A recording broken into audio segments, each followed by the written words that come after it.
Hello everyone, it's Davey Mooney coming to you from the University of North Texas, where I run the jazz guitar program. I'm a Benedetto artist, Sunnyside Records artist. I got my Sunnyside Records discography, Perrier Street, Hope of Home, Benign Strangers, the most recent one, Live at National Sawdust, my Mel Bay book, Personalizing Jazz Vocabulary, and getting ready to record the examples for a new book about position playing on jazz guitar. So stay tuned for that.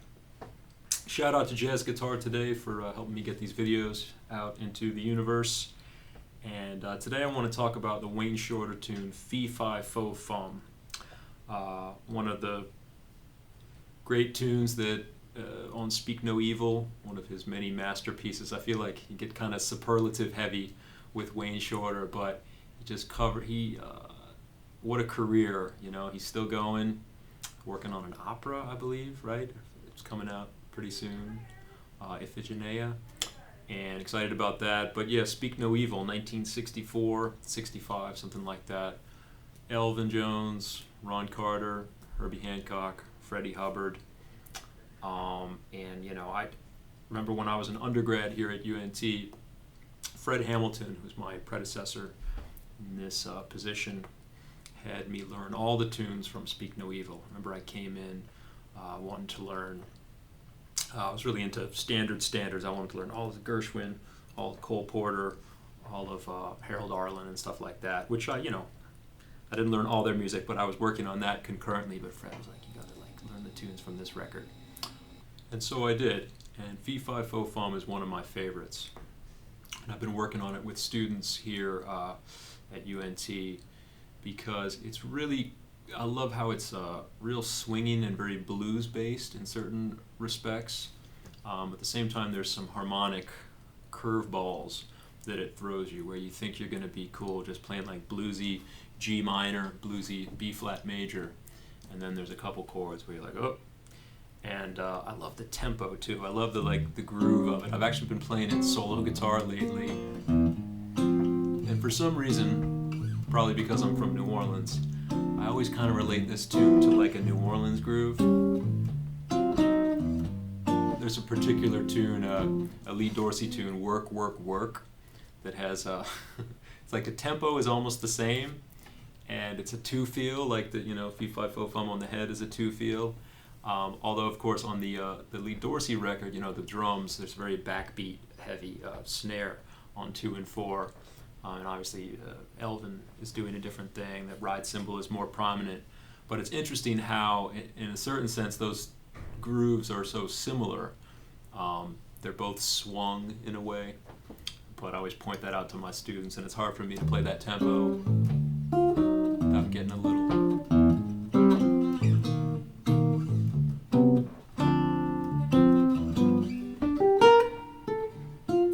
Anyway, but regarding the chords of the tune, it's in G minor, although there's an intro that is fascinating to me.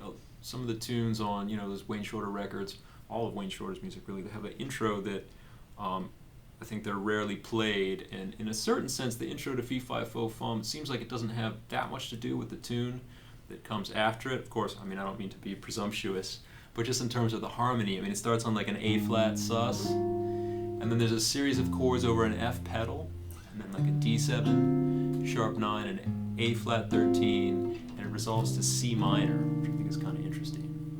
And then the tune is kind of more G minor / B-flat major, and blues tonality, blues harmony throughout. But yeah, the intros are really cool on that record. And in all of Wayne Shorter's music. There's a lot of depth, compositional depth to his music that sometimes we gloss over and just trying to play our solos or whatever over his tunes. But when you get to the main part of the tune, basically you got E flat 7, D7, G minor. And I mentioned the blues harmony because the melody, like over the D7, there's a G natural that happens, right? So it's not really G harmonic minor, although of course you can play that when you're soloing, there's a little bit of that G minor pentatonic going on in the melody. And the E flat 7, it's almost like the blues note. And you could treat it both ways. You know, you could play, or you could play. And both sounds would fit that harmony. Although shortly thereafter, so you got your sort of bluesy 2/5 to G minor, and then an A flat major 7, which I guess is sort of a 5 of G minor. And if you continue that idea of G minor pentatonic, you know, when you have a major 7 sharp 11 sound, if you go down a half step and play minor pentatonic, that's a cool way to deal with it. Like, so in a way, over the first 4 chords of the tune, you could play G minor pentatonic, or, you know, G blues to a certain extent if you pick your notes, you know, judiciously. And then after that, this is where one of the curveballs comes in. You get a B major 7 to a D13 to a D minor G7. And so if you're in you know, G blues world, the B major is going to be kind of an issue. Although that B major comes back at the end of the song. So the B major is kind of a very important harmonic turn that this tune takes. And I love that progression. B major 7, D13, D minor. And you know, in terms of playing on it, the simplest way that I guess to explain what I do is I play a few notes from B major, from a B major 7, or maybe some type of pentatonic, like on a major 7 chord. If it's a sharp 11 sound, like I said, I'll often go down a half step and play a minor pentatonic. But if it's just kind of your standard major 7, major 9 chord, I'll play a pentatonic, minor pentatonic off the 3rd. And I always convert things to minor pentatonic because I'm a guitar player. And that's the you know, the first scale that we all learn, sometimes the only scale that we learn. But then again, I've only got 2 beats to play that chord, and then I got a D7. So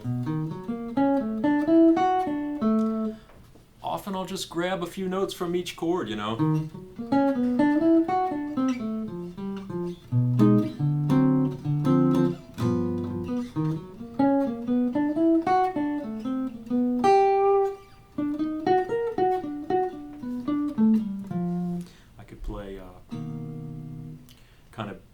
On the D7, I can play B minor pentatonic, so you kind of have like a B major to B minor kind of sound. But and in this different areas of the guitar, I go for like different grips. So there's a B major, there's the D major, D7. So yeah, basically, the little dance of this tune to me is going in and out of that sort of bluesy minor harmony, which you need to get the right flavor, but then not neglect those chords as they come at you, the more curveball kind of chords. So after that, it repeats. You have the G minor to A flat again, and then you have this 2/5 in B flat, like a C7, F7, B flat, which, you know, G minor, B flat, that's the key center of the tune.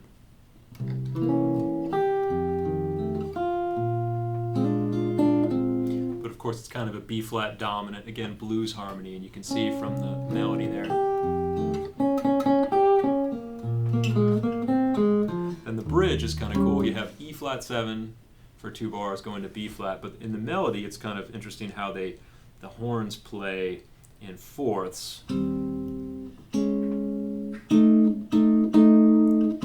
on the E flat 7, first chord of the bridge, they play, like I said, the trumpet's playing a C, tenor's playing G, then they go up, you got a perfect 4th, so you have A flat over E flat 7, and then you also have a sharp 4.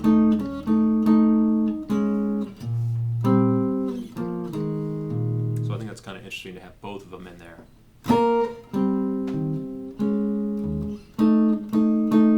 It repeats, and then you have B flat minor to E flat 7, A minor to D7 to get you out of the bridge. Then the last day, same as the first day at first. You have this again. Then the last little part, you got E flat 7, D7, D flat major 7, C7, B. You have that B major again, hanging out there. So the last little bit.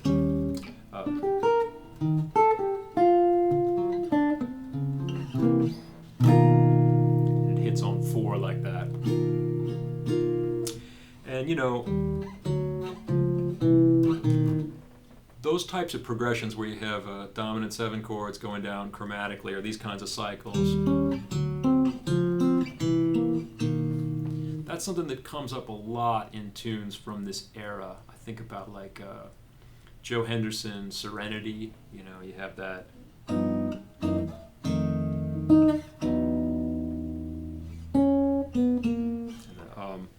And there's a Harold Land tune called Ursula that I love on West Coast Blues with Wes Montgomery and Barry Harrison. I've kind of evolved on how I approach this type of harmony. Something about my musical personality and the way I've developed as a player has led me to, for a long time, when I see a progression like that, I always want to zoom out and find a larger sort of functional progression that I can put those chords into. So in a certain sense, that could kind of be thought of as A minor 7 flat 5 to D7, G minor 7 flat 5, C7, and then instead of an F minor, a B major, sort of a deceptive progression.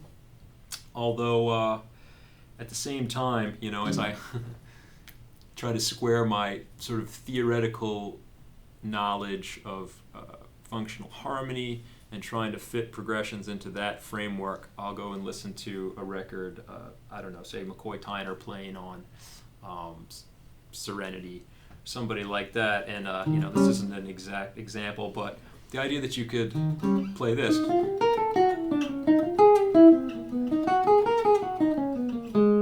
And it sounds really good, you know, on an E flat 7, just play some notes of an E flat 7 chord, maybe, you know, in a sort of one, you could do a 1, 2, 3, 5 cycle.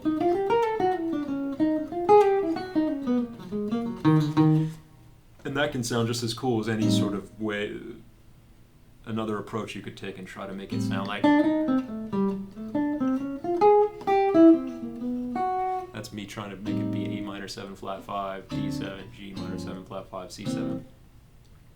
I don't know, it's almost kind of not necessary, and yet it's part of my musical personality to oscillate between those two approaches. And I think, you know, I always try to analyze, like, why do I do what I do, especially as a teacher, trying to show other people how to deal with this harmony. And I think part of it is the reason I almost feel guilty about doing that is how easy it is on the guitar to do. You know, stuff when the chords are going down and you can just move things down in half steps on the fretboard. Somehow that felt like cheating. But of course, you know, that's a silly way to think about it. You know, it's good to have some theoretical knowledge of this stuff, but also the test is to go to actual records where you hear somebody like McCoy or Herbie or whomever playing on them and see what they actually play. And that's gotta, you know, that's the source, right? And sometimes these tunes were, you could tell they were new, and I don't think the musicians on the records always had the luxury of 50 years of accumulated knowledge to deal with these progressions the way we do today, and the time to analyze. So, you know, you hear people going for it on these records, and that's kind of the beauty of it. Sometimes they don't always hit like the perfect notes, but the spirit is definitely there. So yeah, like I said, and that's really great tune. I recommend it to everyone, and I've been having my students work on it and get that swing feel. And yeah, Wayne Shorter, y'all. I think I was thinking the other day about how, you know, in England sometimes our, you know, even pop stars and artists get knighted, right, by the Queen.